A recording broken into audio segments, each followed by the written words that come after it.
Hello po sa inyong lahat mga ka-crypto. Ako po si Pinoy Crypto Trader at sa video na ito ay atin po pag-uusapan ang aking technical analysis dito po kay Shiba Inu ngayon pong August 2 taong 2024. At yan, nandito po tayo sa kanyang daily chart time frame at yung pinakahuli na aking ginawang technical analysis dito kay Shiba Inu ay nito pang nakalipas na mga July 11, kaya matagal-tagal na po.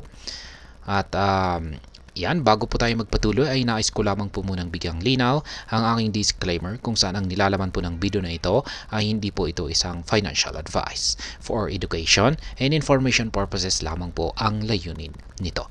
At ayan, mga July 11 ay dito po yan nung nakaranas po ng breakout sa upper portion ng ating descending triangle pattern dito na binubuo ng dalawang kulay puti na linya.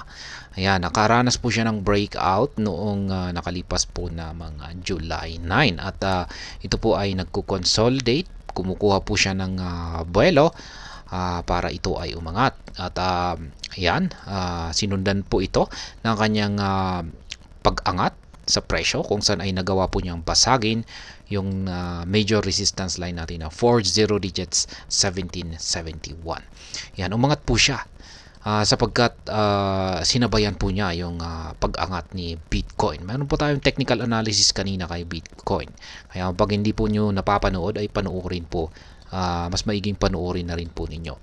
Kasi in comparison po sa naging pag-angat ni Bitcoin ay mukhang mas malaki po yung inangat ni Bitcoin. Check lamang po natin saglit. Ayan. Mula nung nakaranas na rin po ng breakout dito sa upper portion ng ating pattern dito kay Bitcoin ay ayan, mukhang mas mataas po yung kanyang inangat at pinatamaan po niya yung ating pinaka price target dito na 69k, nasa mga 69k. Yan. Pero dito po kay Shiba Inu ay hindi po niya gaanong nasabayan yung pag-angat ni Bitcoin. Yan, umabot lamang po siya, bitin po siya rito. Yan, hindi po pala siya umabot, bitin po yung pangalawang price target natin na 40 digits 2083. Yan, maski tinusok lamang po sana niya ng kanyang mahabang karayom ay masaya po tayo, pero ayan, hindi po umabot.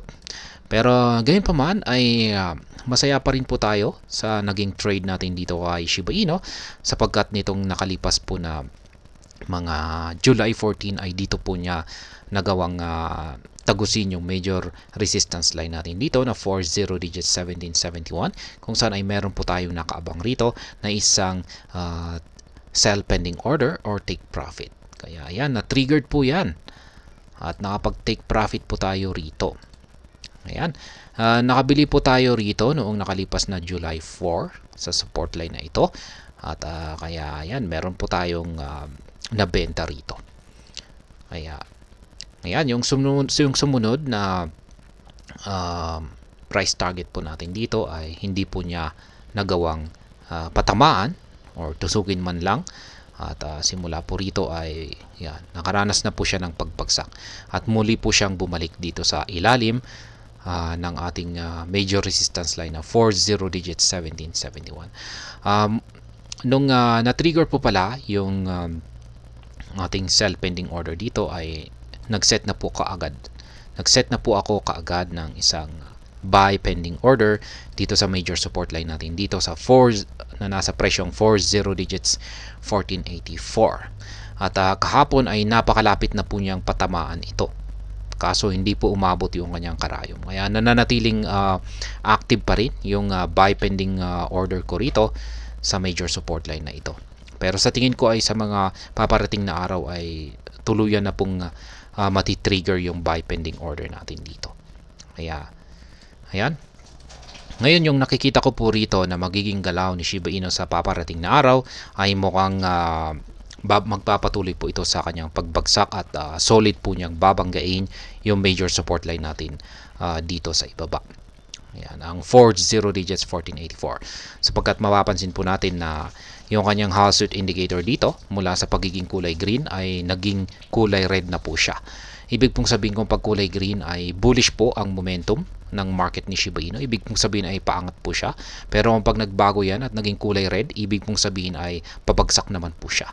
Kaya yan po yung isang aking basihan kung bakit ko nasabi na mukhang sa paparating na araw ay solid pong babangga ang market price ni SHIB dito sa major support line natin dito. At pagdating naman po rito sa ating QQE mode indicator ay mukhang sang-ayon din po ito.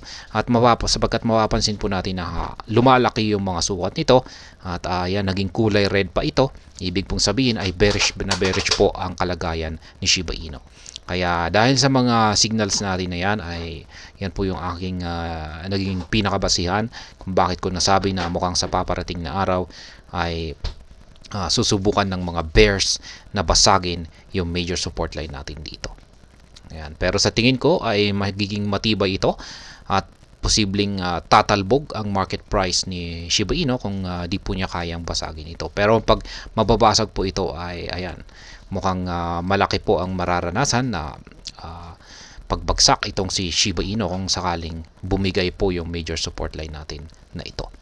Kaya yan po yung babantayan natin dito. Pero kung pag wala pong nangyari at di po kaya ng mga bears na basagin ang support line na ito, ay masasabi kong mauuwi po ito sa pagko-consolidate or magsa-sideways lamang po siya hanggang sa makapag-take over yung mga bulls o yung mga persa ng mga buyers. Kaya yan po yung nakikita na magiging galaw ni Shiba Inu sa mga paparating na araw. Ngayon ay pagdating naman po rito sa ating pattern ay sa tingin ko ay magkakaroon po tayo ng readjustment dito. Yan, pwede na po nating i-adjust yung upper portion ng ating pattern dito. Yan, kunin po natin sa rejection dito at dito pa rin po. Nananatili pa rin po yung rejection natin dito sa pinaka-itaas. Ayan. Dalawang rejections at muli ay nagbabalik sa loob ng ating panibagong pattern ang galawan or ang price action nitong si Shiba Inu. Ayan. Adjust po natin yan. Kunin natin dito. At pwede nating ilipat ito dito.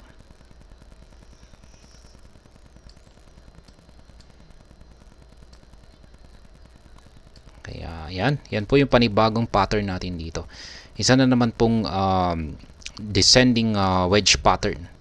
Ayan, patuloy po na naglalaro sa loob ng isang descending wedge pattern ang market price ni Shiba Inu. At saka maliban po rito ay mapapansin po natin na may triangle pattern po pala tayo rito. Ayan, lagay po natin para mas madali po ng mapansin ng mga bago, lalong-lalo na yung mga bagong viewers natin dito. Ayan. Ito po yung triangle pattern natin dito. At ang binabantayan po natin dito ay ayan, kung pag dito po siya makakaranas ng breakout sa upper portion nito, ay asahan po natin na aangat siya. Pero pag dito po siya sa ibaba, lower portion ng ating triangle pattern, ay asahan po natin na makakaranas po siya ng pagpagsak. Ayan. Ngayon ay yan pong muli yung aking mga live spot trading positions dito po kay Shiba Inu. Ayan, hindi pala natin naurong ito. Kaya meron po akong tatlo na mga sell pending orders or take profit dito. Ayan po yan, yung mga kulay yellow na arrow signs. At tatlo naman po na mga buy pending orders dito sa ibaba. At yan naman po yung mga kulay blue na arrow signs na nakatapat sa mga support line natin dito. Kaya kung nais po ninyong gayahin, ay ayan po, nakatapat naman po, mali na pong nakatapat sa mga price levels, yung aking mga pending orders or pending positions sa pag-i-spot trading dito kay Shiba Inu. Ayan. At sa mga bago lamang po rito ay check na lamang po ninyo ang description ng video na ito para malaman kung anong platform at mga indicators ang ginagamit ko dito. At hanggang dito na lamang po tayo sa video na ito mga ka-crypto. Marami pong salamat sa panonood. Ingat po tayo lagi at God bless po sa ating lahat.